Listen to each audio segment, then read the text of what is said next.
Oh, hello. You must be the new tenant.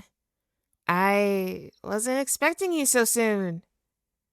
Listen, before you run out the door screaming and flailing your arms in the air, I want to explain a few things, if that's okay. First of all, I'm not interested in hurting you, or even scaring you. So please don't get that idea in your head. Not all ghosts are like that. We don't go around haunting people all the time just for the heck of it. I personally hate scaring people, actually.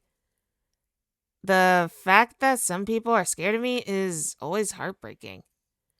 And before you ask, no, I also don't say boo. I don't even know where that stereotype came from. I know I've had decades to research all sorts of ghost media, but since I know I've got the rest of time, I've kind of been procrastinating.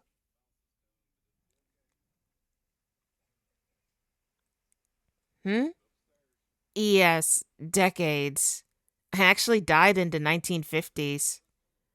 Ever since, I've been condemned to wandering the earth as a spirit without a vessel. I actually don't know why. Maybe I have unfinished business? I don't think that's it, though. Anyone I'd have unfinished business with is surely dead now. That was so many years ago that I'd be surprised if any of them were alive. Maybe it was just because I so adamantly didn't want to pass on that fate decided I should stay. My spirit was so strong that it refused to go. That's my best guess, anyhow.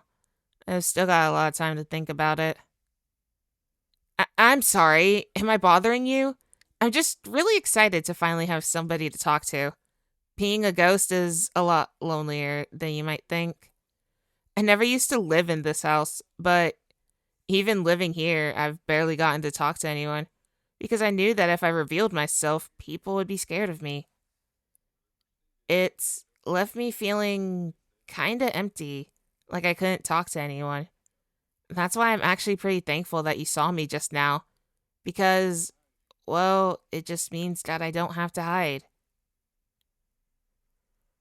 I'm sorry. I know this is probably really weird. I mean, you just found out ghosts are real and that there's one that's been living in your new house. I'm sure you have a lot of questions. Well, luckily you've encountered a friendly ghost. So I'm here to answer any and all questions you might have about me, about the nature of being a ghost, about the afterlife, anything you like. How did I die? Ah, I figured that would be your first question. No, no, no, no, no. I don't mind. It's been long enough that, well, talking about it no longer hurts. Well, I was a scientist in my day, and I was on an expedition to an Arctic research facility with a bunch of my friends and coworkers.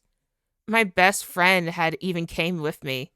We were making all sorts of progress, and everything was going fine until about the third day. My best friend and I were close enough that I figured I could tell him anything, and I wanted to wait until we had a moment alone to come out. Yeah, I wanted to tell him I was into girls. And, well, that unfortunately wasn't exactly accepted back in those days. So he didn't take it as well as I had hoped. We dropped the subject, and I thought that would be the end of it. But then he told the captain, the leader of the expedition, the person whose responsibility it was to keep all of us safe.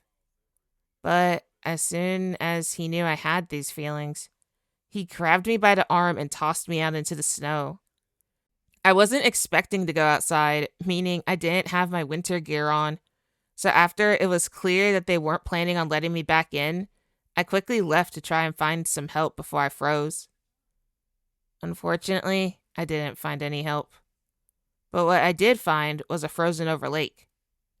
The ice was too thin and it ended up cracking underneath me, sending me into the frigid water. My body went into shock, and, well, if the hypothermia wasn't the end of me, then the water in my lungs certainly was. Thank you. I'm glad you sympathize. It used to be hard remembering it when I would relive it every single day.